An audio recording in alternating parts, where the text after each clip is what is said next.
Well, I was on Star Trek. Which one? It was the one with the main Klingon guy with the big eyebrows. And he's having some argument in the foreground. Way in the background, there's me and my buddy sitting at a table eating fruit salad. What's in a Klingon fruit salad? Oh, grapes, bit of melon, orange melon.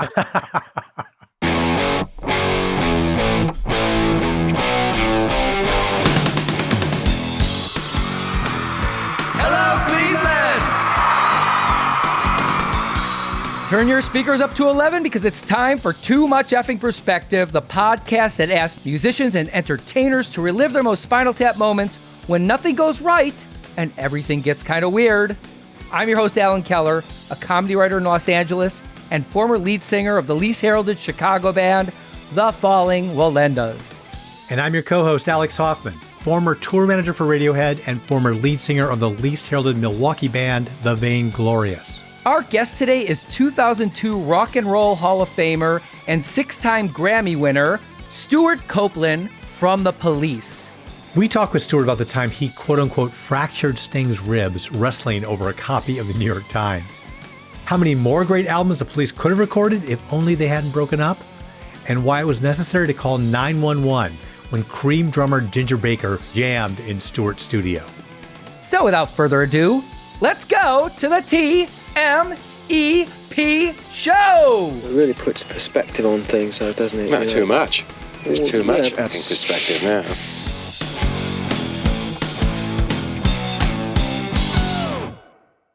Alex, in one of our recent episodes, the one with Devo co-founder Jerry Casale, he talked very honestly about his contentious relationship with bandmate Mark Mothersbaugh.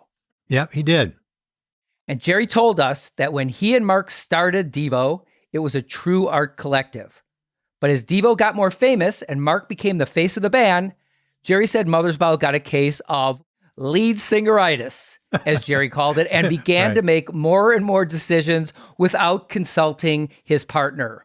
And the music suffered.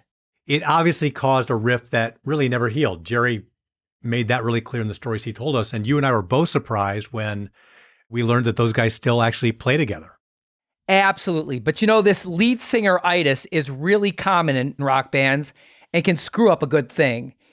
It either diminishes the music, like I think it did with the later Talking Heads albums, as David Byrne became increasingly dictatorial. It leads to key band members quitting, like Kim Deal did when she left the Pixies for the Breeders because she couldn't get any of her songs through Black Francis. Mm-hmm. Or it leads to the band breaking up altogether, like it did with Stewart's band, The Police. Yeah. And based on what we heard, what began as a collaboration of the Police gradually became more and more about Sting as he began controlling the creative process. And it led to a lot of battles between those three guys. Ultimately, Sting walked away and started a solo career thinking he didn't need his bandmates anymore. And you know what's the proof that he's wrong? His solo career.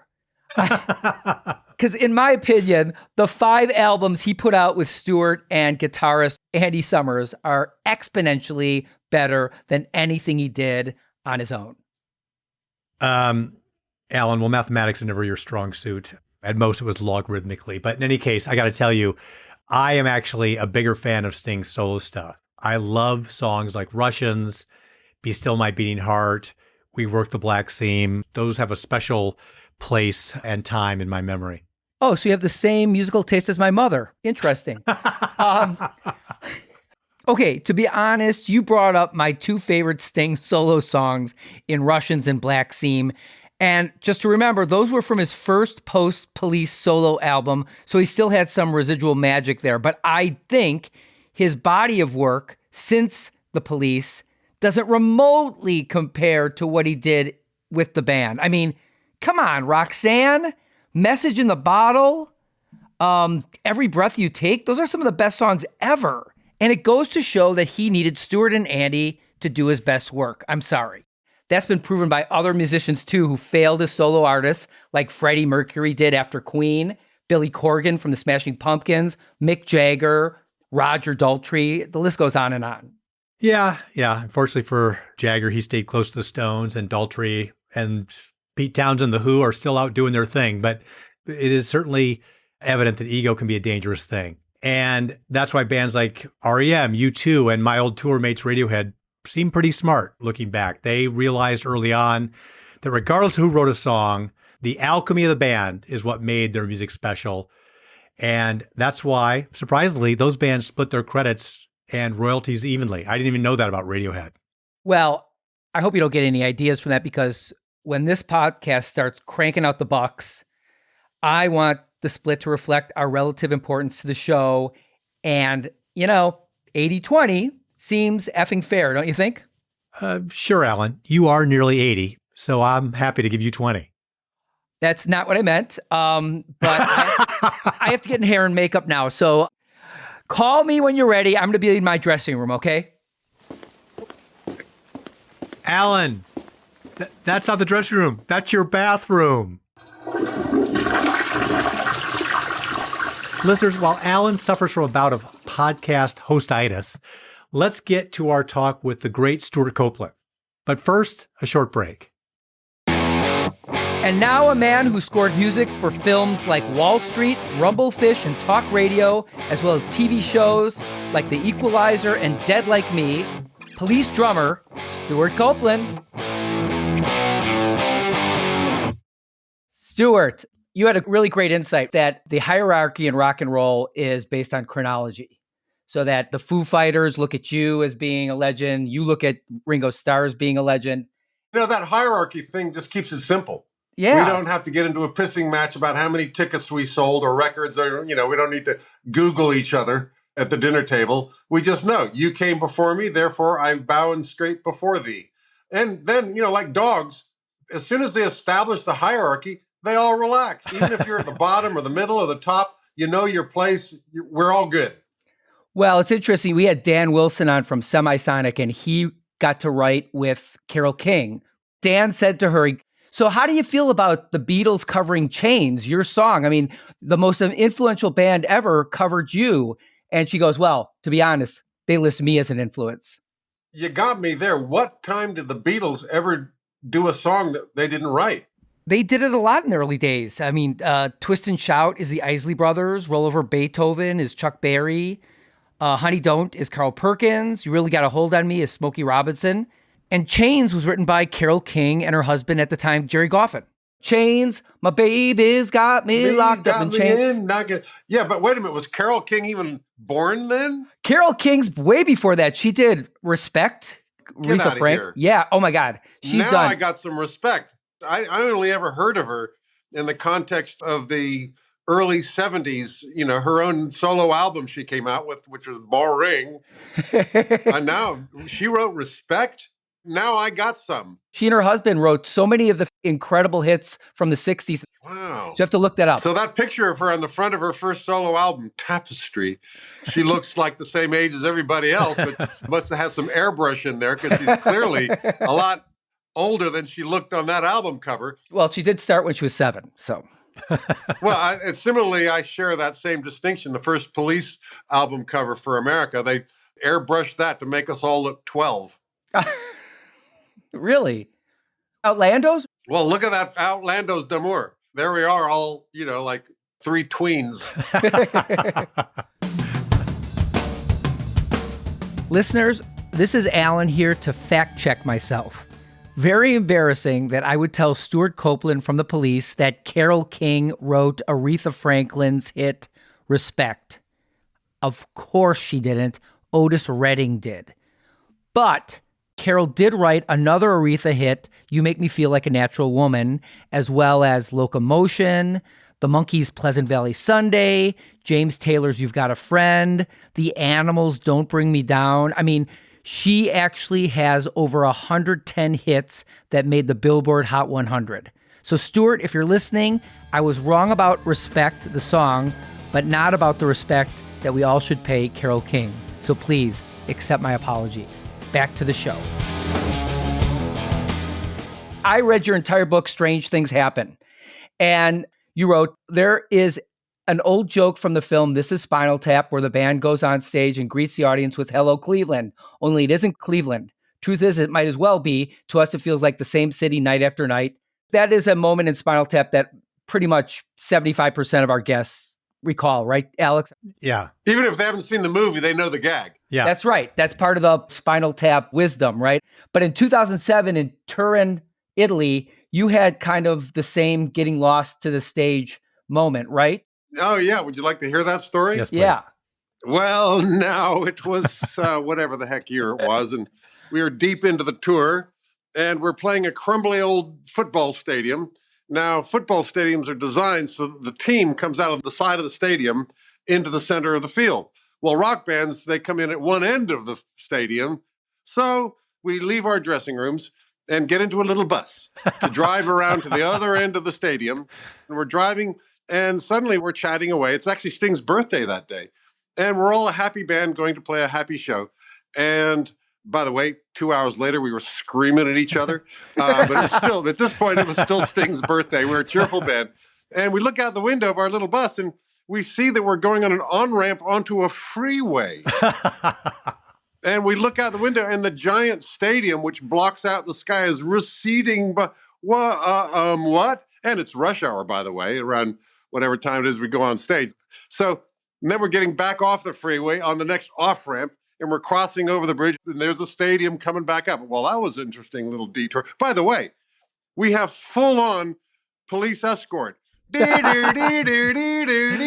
lights going, the cars in front, cars in behind, motorcycles on either side. The mighty police shall take the stage by way of some diversion. Okay, so we're back off the off-ramp. We're back into the stadium parking lot. And we're driving up the parking lot, and we take a left at the top of the thing, drive for a little bit, then we take a right in the parking lot, then we stop for a minute, then we take a left and drive, and now we're lost in the parking lot with the police like, the motorcycle guys and everything, lost in the stadium parking lot. And the crackle comes over from the tour manager, Billy, who is our guy, with a dry sense of humor. So is the band going to play a show tonight? We're now 20 minutes into our set, stuck, lost in the parking lot. The entourage stops. The lights go out. The sirens stop. The motorcycle cops are kind of standing there looking Italian. And I can just imagine the two guys in the front behind, up the cazzo, and finally we make it to the gig. Unbelievable. Maybe half an hour late. And it just turned out that coincidentally with that wonderful, cheerful story was the night of the worst screaming match of the tour on stage in front of 80,000 Italians and probably one of the best shows we ever played, but considering the noise that came off the audience, I guess those Italians, they do like their gladiator fights, but, it was understandable. We get there, we get into whatever song that was, When the World is Running, whatever. Anyhow, Andy takes a guitar solo. And he lights it up. I mean, that guy takes a guitar solo. He takes it up. Okay, I confess the tempo might have just gone up a tad. Oh, no. So that when Stingo comes back to the verse and he's got to sing his song, he's got to, spit the lyrics out too fast. He can't, and then unknown to me that those actually lyrics sort of means something. I can't hear what he's shouting at. All I just see is the back of his head. Anyhow, he's not going to like this. And sure enough, he's looking daggers over his left shoulder. And I'm just blasting away there. And pretty soon his daggers are turning into, Scud missiles. And he's shouting, and I can't hear him. He's off mic as he's turned around facing me. But he's screaming at me.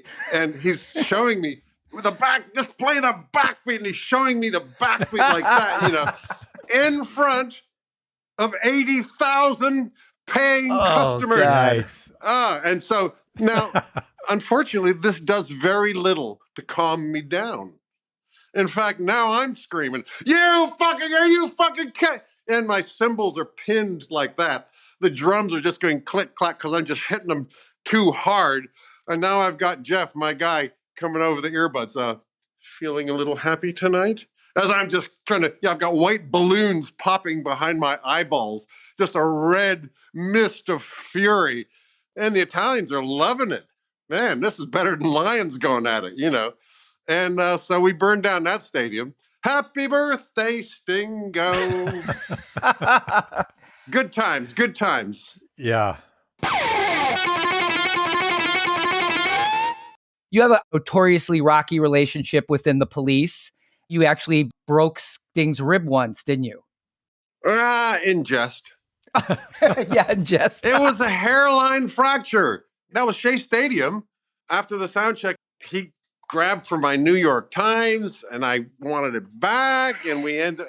Meanwhile, every journalist from England is there. For England, it's a big deal when an English band, even though I'm Merkin, it was a London band. When an English band plays Shea Stadium, they like that. It's like the Beatles conquering America.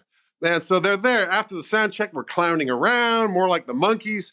We're a little fisticuff, little tussle over my newspaper. I wanted it back. Pretty soon, I've got a knee applied to his rib cage, and we're both on either end of the New York Times. Then suddenly it's like, oh, God damn it, Copeland, Jesus Christ. And anyhow, we played a great show, but the next day, you got an x-ray, and okay, hairline fracture. But we were laughing.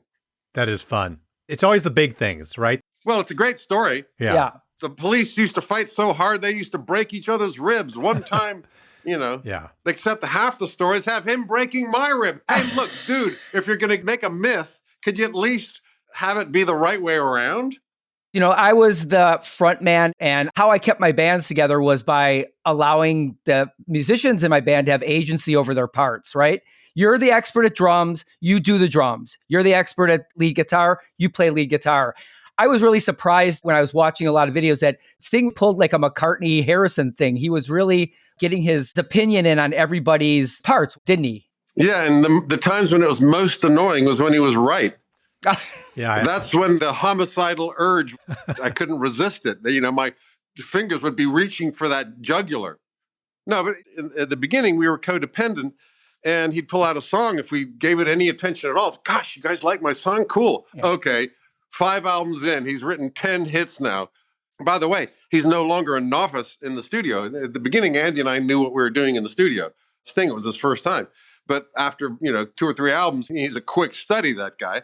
And so he writes the songs at home, at leisure, with a very clear idea of the whole picture. He kind of knows how to use a drum set, how to use a guitar, and how to use the bass. And so he arrives in the studio, and any deviation from that pristine perfection that he's conceived in his mind is a struggle. It's not a collaboration anymore. It's a compromise.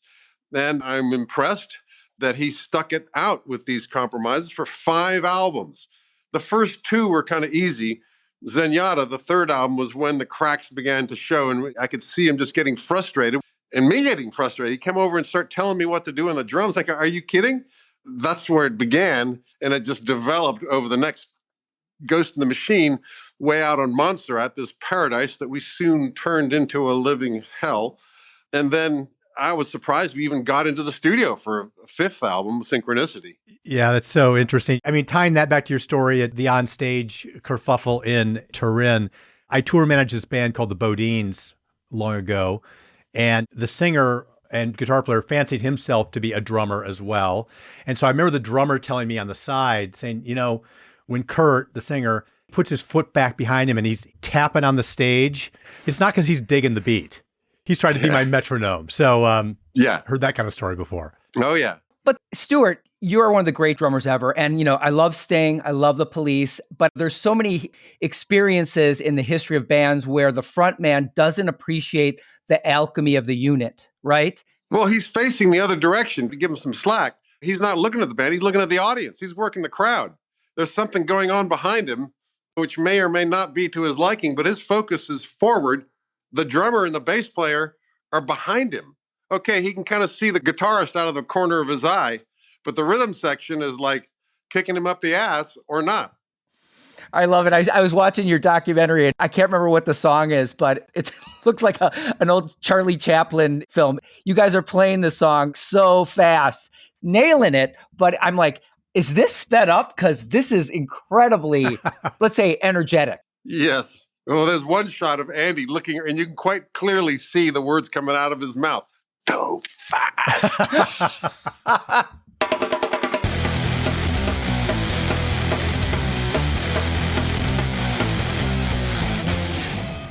The crux of the movie, This is Spinal Tap, getting back to our thing, is that this is a band that's overstayed its welcome. And The police obviously did not overstay their welcome. They ended at their peak, right, with Synchronicity, their fifth album. I'm just wondering, a lot of bands kind of keep going into the sunset and start churning out inferior material. How many more albums do you think you guys could have cooked at that quality? None. Really? We worked it, we did it.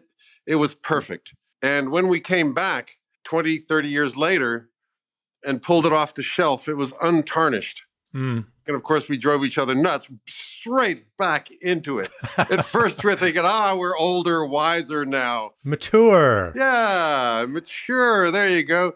But no, straight from the first rehearsal, we're wondering what planet that other guy's on. Oh, wow. That's amazing. And by the way, when we get out of the band room and we go for dinner, get along great. Always have. It's only the music, which is weird considering the only thing we ever argued about was the music. Well, I'll quote you, Sting and I can be good friends as long as we don't talk about music. Really, that's the way we are now. That's why there's no more Police tour, because I enjoy getting along so well. Yeah. That is so funny because I read your book last night and I'm like, is this 2007 or is this 1984? It's the same stuff 20 years later, right? Well, which book are you talking about? My current book, Police Diaries? Not the current book, Strange Things Happen. Okay, Strange Things Happen. All these stories of the reunion tour. By the way, my current book is about the time before that, the Starving Years. And that's about 1977, 78. With a little of 76, when we didn't have any of those big songs. He hadn't started writing yet. Andy joined about halfway through that. We were already at it for a year before we ran into Andy. And Sting and I stuck together, just codependent as a work and rhythm section.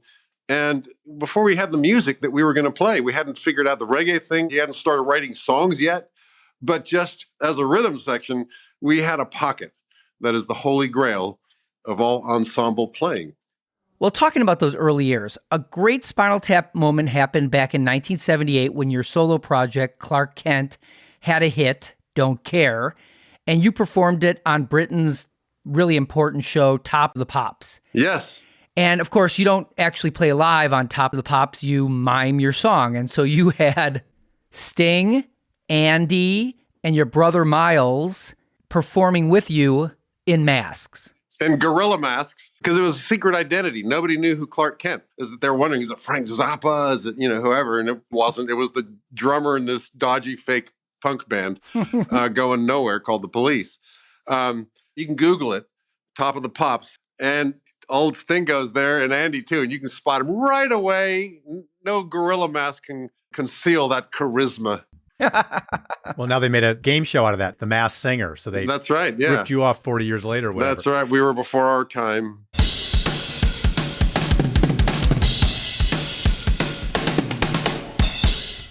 Speaking of your brother Miles, he is a prominent manager in the music business and founded IRS Records.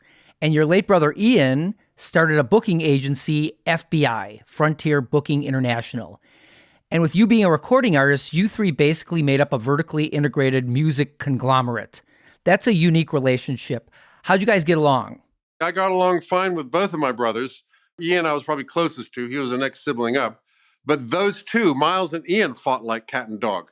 Because Ian would sign a band like REM that he put together. One of them was his office boy down in Macon, Georgia.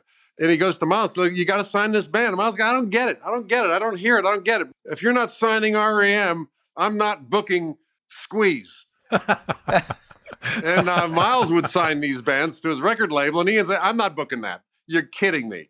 I'm not going to call up any of my promoters because this band sucks.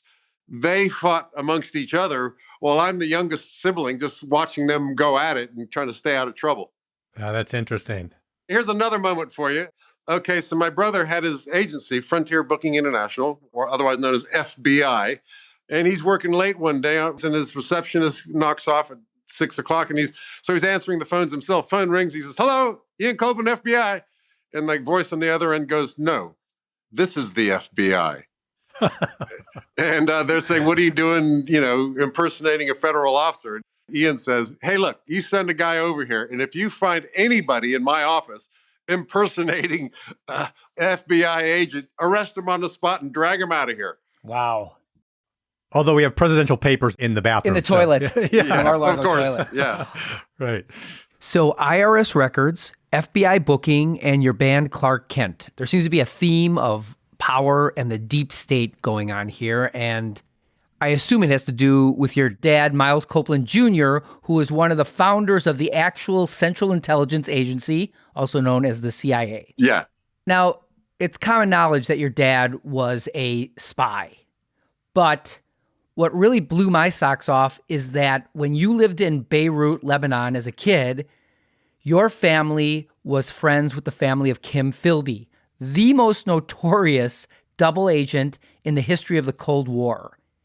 And you were even friends with Harry Philby, Kim's son, weren't you? That's right. And after his dad disappeared to Russia, the family was destroyed. And I never saw Harry again. I haven't been able to find him. He has vanished off the face of the earth. Huh. You know, for the Copelands, it's all a laugh. Daddy was a secret agent man. He deposed governments, imposed dictators upon the people of far-off lands. Ha, ha, ha. We can laugh, kind of. But their daddy was a traitor. Yeah. Right. And they were a very pucka English family. He was going to a nice boarding school and everything. And they were destroyed. And I never saw them again. Wow, that's extraordinary. Was that his original wife or his second wife? No, that was Eleanor, and he left here and the kids behind. He was on his way to a dinner party with my parents, among others, and didn't show up because he went down the harbor and jumped on a Greek ship headed for Sevastopol and was gone. And for 2 weeks, everyone knew, where is Dad? And my dad and his cronies, they knew where he was, or they figured there was another British spy. They knew there was another leak, and it had to be Philby. But he was one of my father's best friends. That's so painful. Yeah, and he was devastated to have been lied to, and they were kind of coming to that conclusion. Then when he disappeared, they all knew. But us kids, all we knew was that something was weird going on with the Grups. Wild. That is so incredible. I mean, that is a crucible moment in the Cold War, and you were right there. That's jaw-dropping to me. Did your dad have any Cold War Spinal Tap moments that he shared with you that you could share with us without having us all murdered later? Yeah, I could tell you, but then I would have to kill you. Go for it. Okay, here's one. It was actually before I was born. Okay, But cool. my mom is pregnant with my brother Ian, and my father, he was in Syria, in Damascus, Syria, and the colonel who they had installed as El Presidente was beginning to put on airs and thought that he was actually in charge of the place. And it was starting taking calls from the Ruskies, whose job was basically, they didn't build anything up. Their job was to destroy our network of potentates, dictators, despots, and assholes so that we could have the oil coming to the west rather than north to the east. It was all about the oil. There was no morality. There was no introducing democracy, none of that. It was the oil, period. Let's keep it simple. So they needed a regime change in Syria. And they're working up 2 or 3 different options of different colonels, but they picked one. They said, here's what we're going to do. We get a rent-a-mob to come and invade an American diplomat's house and creates a ruckus. They have to call out the army. And while the army's out, they take over the radio station in the palace and put in our guy, Abdul Shahab. And so you can guess which American diplomat was chosen for this honor. Oh, boy. And so my mother's packed off to a mountain village to, see what happens. And my dad's in there with a couple of his buddies. And the rent-a-mob's late, and then shots ring out. Oh, wait. They got guns? That's not what we paid for. And so it's getting violent, and there's, Unscripted. Yeah, they're in the house there, and there's shots coming through the window, and my father's on the phone with Beirut, which is on the phone with Washington, and he's talking about what's going on. Guys, this is out of hand, but I got to hang up now. They're shooting at me personally. Oh, boy. Well, so your dad also was a jazzer, right? Yeah, I got his trumpet right here. Oh, yeah, cool. Well, that's a very important point because I looked at the CIA website, Stewart. Your dad is, I guess, still under deep cover because this is what they wrote. And you tell me if it's true. Miles was fairly successful scoring gigs, playing with and composing for the likes of Ray Noble, Benny Goodman, Glenn Miller, Stan Kenton, Dave Brubeck, and Buddy Rich. I do not believe that all of those names are true. And he would probably have been more proud of the Dorsey brothers. The only other one that's true is Glenn Miller, which was brief. And for my dad, that was sort of like a credit of playing with the Bay City Rollers or something. Not bragworthy, but the Dorsey brothers, he was very proud of that. He did not play with Buddy Rich, but I got to introduce my dad to Buddy Rich because they're both the same generation. Oh, that's Wow. cool. And my dad raised me up on Buddy Rich, which I didn't really get big band jazz. You know, my buddy Stanley Clark tells me that's because it's wrong jazz. White big band jazz is wrong jazz, except for Buddy Rich. And so I was able in later years to take my dad to see Buddy Rich at the Ronnie Scott's Club in London. Amazing show. He does his thing. Then his band were all young Juilliard cats, you know. Then we go backstage and all of Buddy's band are all lining up to get my autograph, observed by my father. And for my father, that was, okay, my son is worth something. Okay, I get it. He's made it. Yeah. Yeah, he's made it. But then him and Buddy, 2 generations older than anyone else in the room, they're head to head talking about asshole club owners and band leaders that they both knew. And, you know, so they got along really well. But you have forced me to divulge another distinction and brag in my life. How many drummers can you name who have given their autograph to Buddy Rich? So Buddy Rich Wow. asked for your autograph? Anything? Anybody? Yeah. Wow. He looked like he was chewing on a gerbil at the time, and it was for his daughter, Kathy. Oh, boy. Well, he's a notoriously prickly guy. Have you ever seen any of the videos of him? Yeah. Bitching out his Of him band? shouting at the band. So this happened at the Grammys? Yeah, you know, they're melee backstage, everyone's standing around. Here comes Buddy Rich. There's Buddy Rich. Oh my God, he's walking this direction. I'll just stand here and I'll be cool. Be cool. Be cool. He's walking up. He's walking up. He's walking up to me, and he's talking to me. I can't even hear what he's saying because, you know, it's Buddy Rich, for God's sake. Then he gives me something. I don't know what it was, a beer mat or something. I don't know. So, here, can you sign this? And it was for his daughter. But with my hand trembling, I put in, I am just a nothing, Stewart. That's not what I put in. Well, I do have a little more cojones than that. I go, oh, okay, motherfucker. You want my autograph, buddy? Buddy, you want my autograph? Here you go. You know, never mind the Grammy we won. Screw that. Yeah. I gave Buddy Rich my autograph.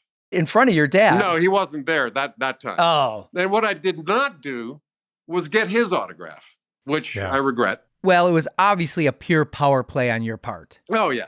Oh, yeah.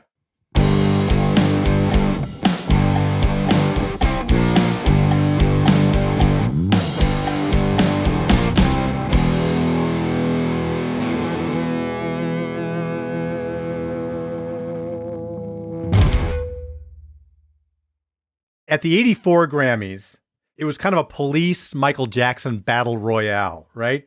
Synchronicity was nominated for a Grammy for the album of the year, as was Thriller. Oh, hang on. Let me just check my Grammys here and see who won. Yeah.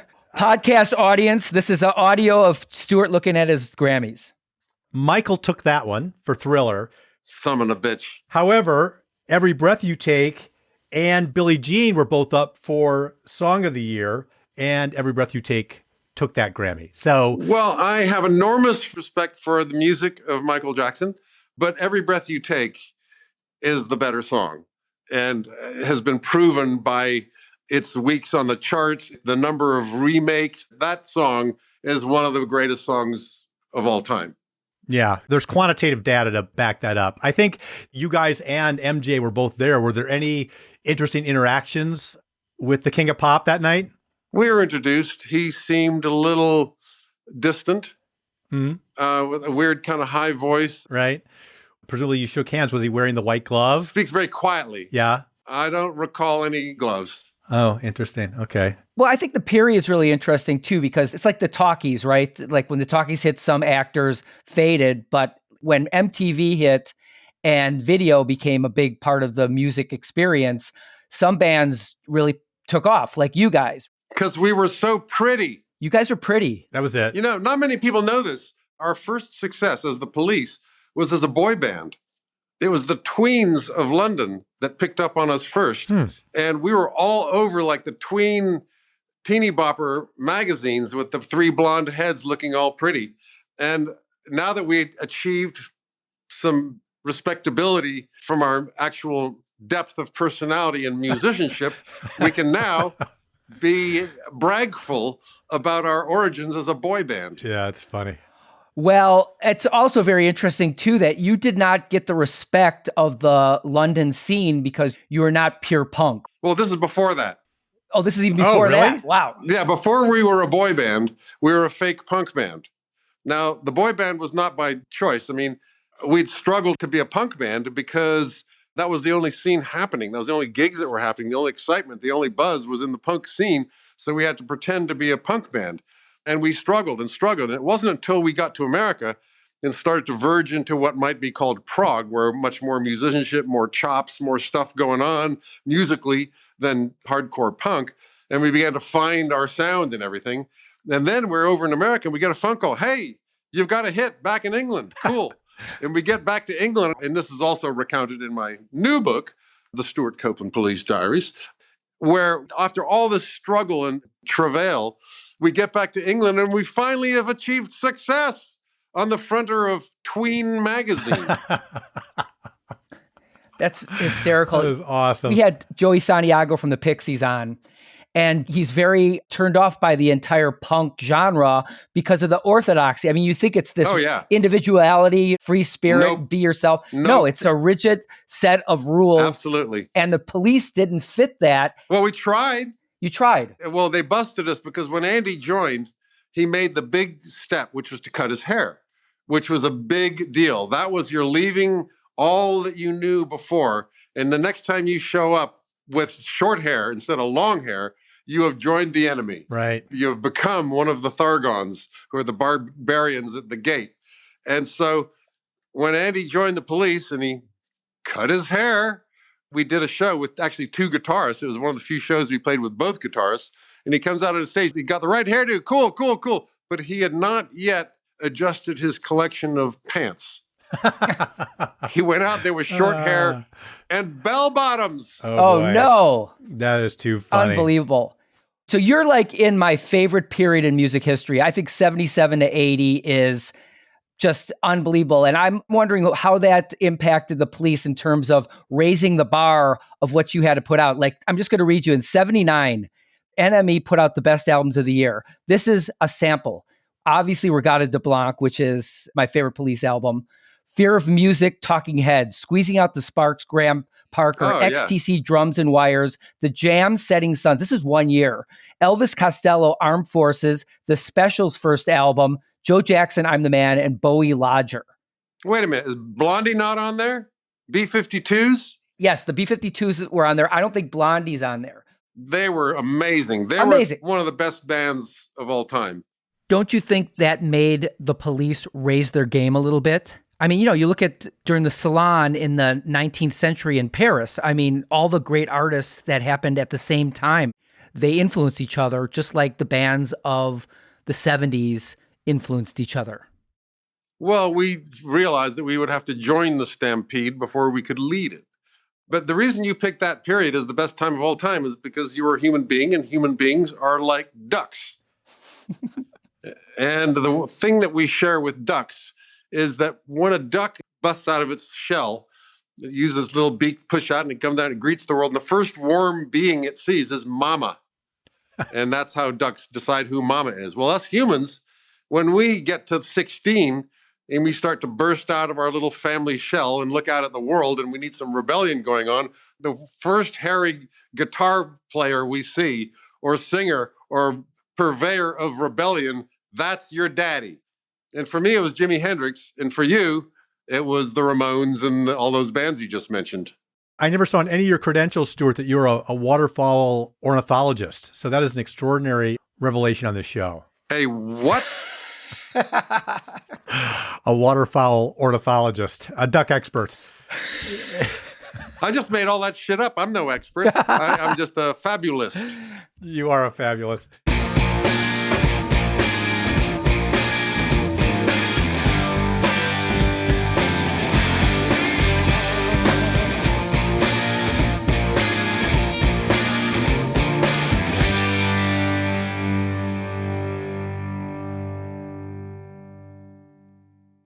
So you and I, Stuart, were both tour managers. Oh, yeah. I love this joke from Monty Melnick, who was the Ramones tour manager. He said, you know what the difference is between a tour manager and a toilet bowl? Oh, dealing one asshole at a time. Toilet bowl only takes shit from one asshole at a time. That's exactly right. That's right, yeah. So can you share a crazy story from when you wore the two hats of both drumming in the Police and tour managing the Police? Well, tour managing the Police in the early days was all about just booking the trucks and dealing with administration and booking the gigs and selling records off of my big brother Miles's phone book. He had a record company, and he would let me go in there and use his phones and, more importantly, his Rolodex and, of course, his advice and stuff. But basically, I was in there hustling. And we take the ferry from England over to Holland, and we play a couple of shows with the Electric Chairs and the Damned. And then we're coming back, and Sting and Andy are on the bus, and I'm in the customs shed doing the paperwork, the carnet. You have to declare every piece of equipment, its serial number, its value. They check it going in, they check it coming out. This is before the common market. It was such a pain. I'm there doing the paperwork, and there's a hassle.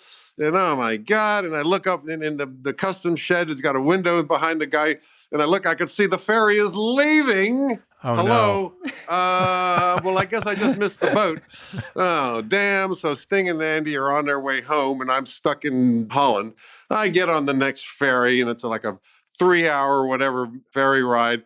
Then I get to the British customs shed, and hello. First of all, I'm American. What are you doing in England? I live here. Where's your work permit? Dog ate my work permit.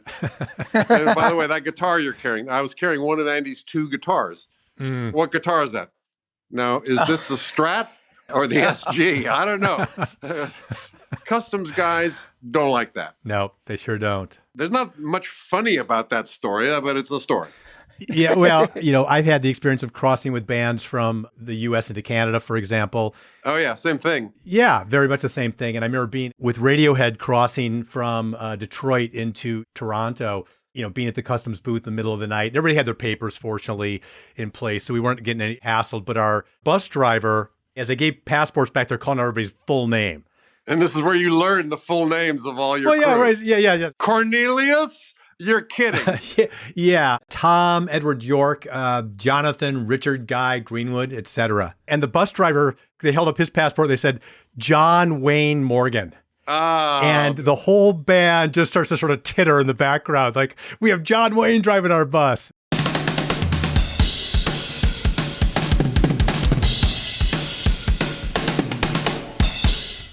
You mentioned being these blonde heartthrobs, and I will post on Reddit to get questions from fans.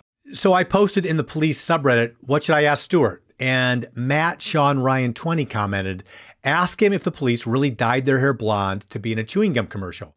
And I know the commercial happened, but it sounds like you guys were already blonde.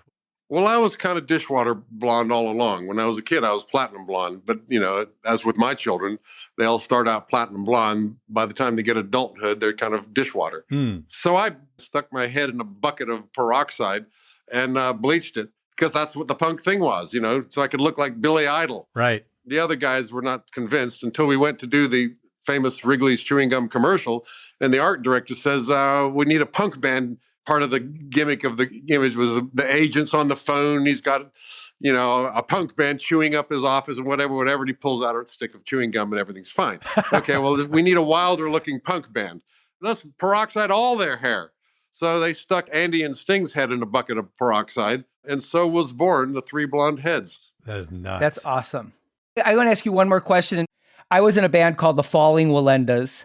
Cool name. Thank you. And our drummer was a guy named Todd Zuckerman. You may know him. I think you judged a competition with him at Guitar Center or something. But anyways, I wanted to get a geeky drum question. This is what Todd asked, and I had to actually go on Google Translate and go to the drummer input to figure this out. But he says, why did you go with 2 different hoops on your 70s chrome over brass pearl snare drum? Die cast on top, triple flanged on the bottom. To me, I don't know what that means, but that was meaningful to Todd. I know exactly what he means.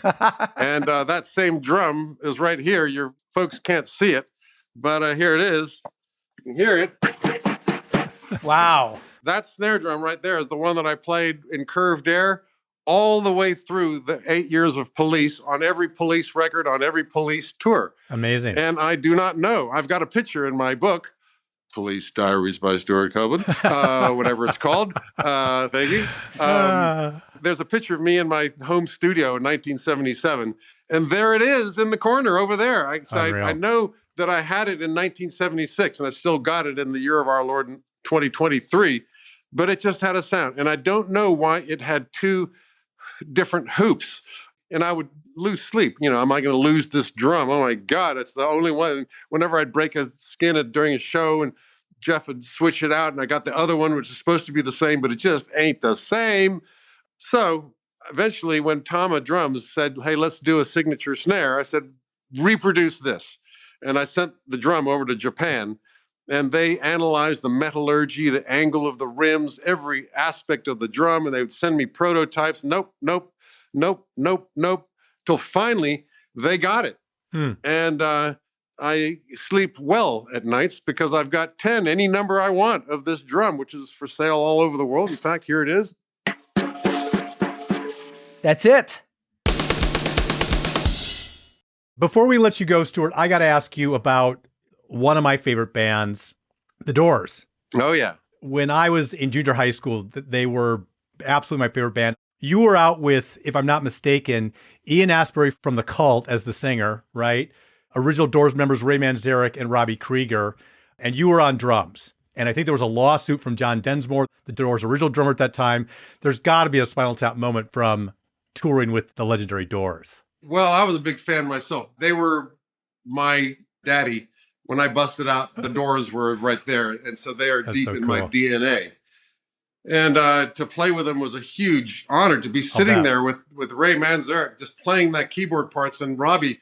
I'm playing with the Doors. And it sounded just perfect. And Ian Astbury actually was doing a pretty good job impersonating Morrison. I couldn't believe it. One problem was that I was so absolutely the wrong guy.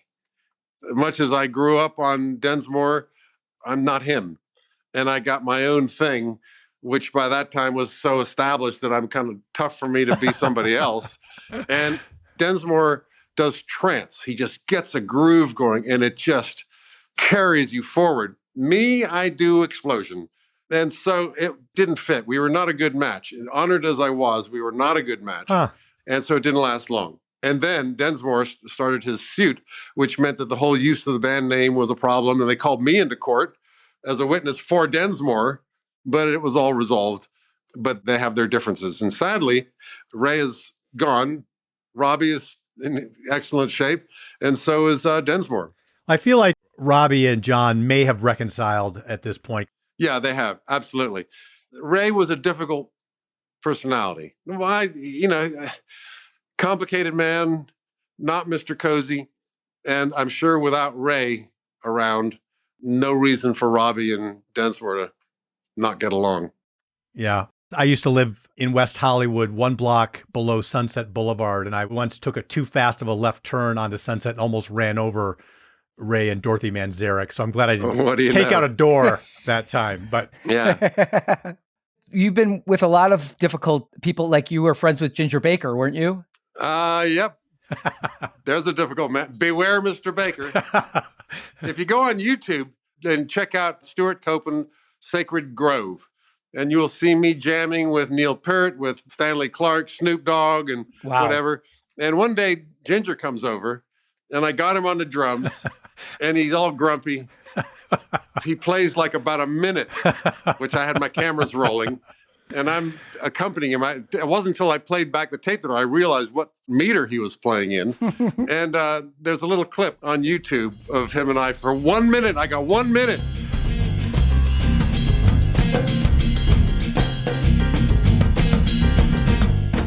And about a minute after that, the paramedics arrived and wanted to cart him off because he was having heart palpitations or something. Oh my goodness. He's truly ancient. And they're trying to say, well, we have to take you down to have a look at you, sir. And he's going, fuck off. I get no fucking ambulance. Fuck off with your hospital. Just so everyone knows, Ginger Baker was the drummer of Cream, and he's kind of a notorious figure in that if you read anything, he disses pretty much every other drummer that ever lived except himself. and he was a fantastic drummer. Well, he was kind to me. Good. That's nice. He called me young man, and Ginger can call me whatever he wants. He probably heard that Buddy Rich asked for your autograph. Yeah, right. Yeah. Exactly. You got the Buddy Rich armor. So, Stewart, this has been so much fun. Thank and you. an honor. That's so great. Where can our listeners keep up on your prolific projects? They are just never ending. Instagram, Stewart_Copeland. And I've got a team who pulls up stuff, and I just do the captions. And occasionally I'll take a picture of my damn self and post that. I would say Instagram. But check out my YouTube site. Right. And that's under your name as well, correct? Yeah. Okay. Yeah. Lots of really wonderful things there. Yeah, it's really great. You're like such a presence on YouTube and TikTok too, aren't you? Yes, but that's by remote control because I disapprove. But I can't ignore it. So every now and then I'll go on and see how I'm doing. And occasionally I have to create content specifically for them, because one good thing about them is that their algorithms are humans. They decide as humans, sentient beings, what they're going to run and not run, which is good rather than an algorithm, but bad because you got to kiss their ass. That old trick. Yes, we've got the lips for it in the music business for sure. You can't kiss the ass of an algorithm. Not yet. Just wait. And we'll put AI on it. We'll figure that out too. Listeners, how best to sum up Stewart Copeland? He's a container ship full of stories. He's a fire hose of fun. He's a big bang of, well, I don't know, big bangs, as one of the greatest living drummers should be. That was really special. Thanks to Tarquin Gotch and Katie Johnston from Stewart's management company, as well as Grace Fleischer and Maddie Eventoff at Shorefire Media for helping us to set up our time with Stewart. Much appreciated. Too Much Effing Perspective is a Milwaukee Talkies original. Our editor is Gretchen Kilby. Our music composer is J.K. Harrison. Please follow us on Instagram at TMEP Show. Visit our website at tmepshow.com to sign up for our mailing list, and find our other episodes featuring rock stars, comedians, and entertainment luminaries on Apple Podcasts, Spotify, CastBox, or wherever you listen. Although it would be as great as having armadillos in our trousers, this podcast is not affiliated with This Is Spinal Tap, and no person or entity connected with the film has sponsored or endorsed its content. The podcast is not affiliated, sponsored, or licensed by Authorized Spinal Tap LLC or Century of Progress Productions.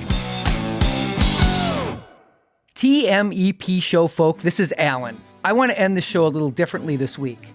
Back in the mid-1990s, my band, The Falling Wallendas, did an interpretation of the Police song, Every Little Thing She Does Is Magic, that appeared on a 1980s compilation album out of Milwaukee called Gag Me With a Spoon. I'm going to play that cut right now. Why don't you drop me a line at hello@tmepshow.com or on Instagram and let me know what you think of it.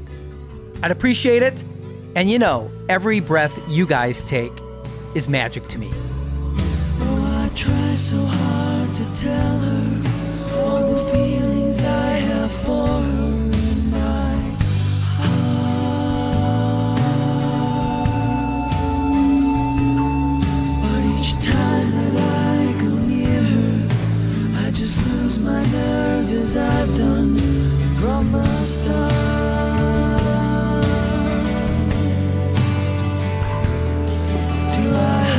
Tell the story of 1,000 rainy days since we first met.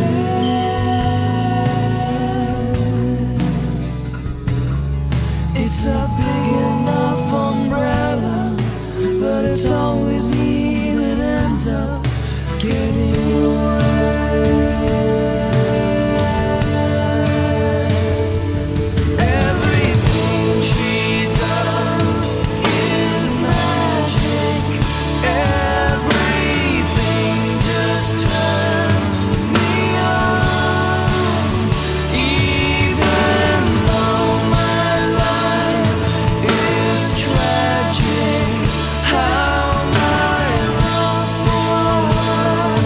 Go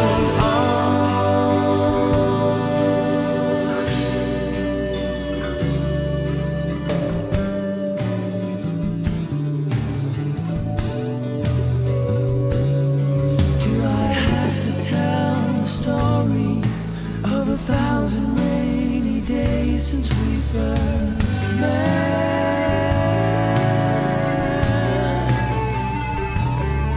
It's a big enough umbrella, but it's always me that ends up getting wet.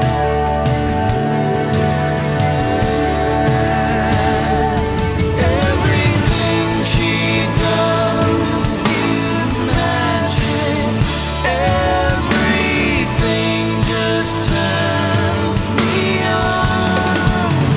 Even though my life is tragic, how my love for her goes on. I was out to call her 1,000 times a day.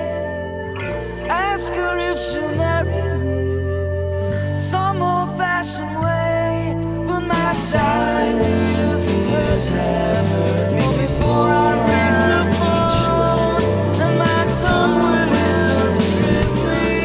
Must I always be alone?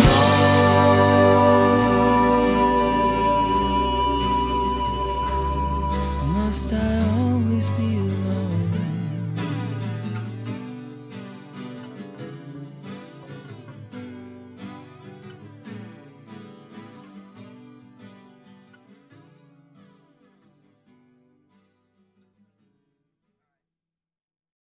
Evergreen Podcast Network.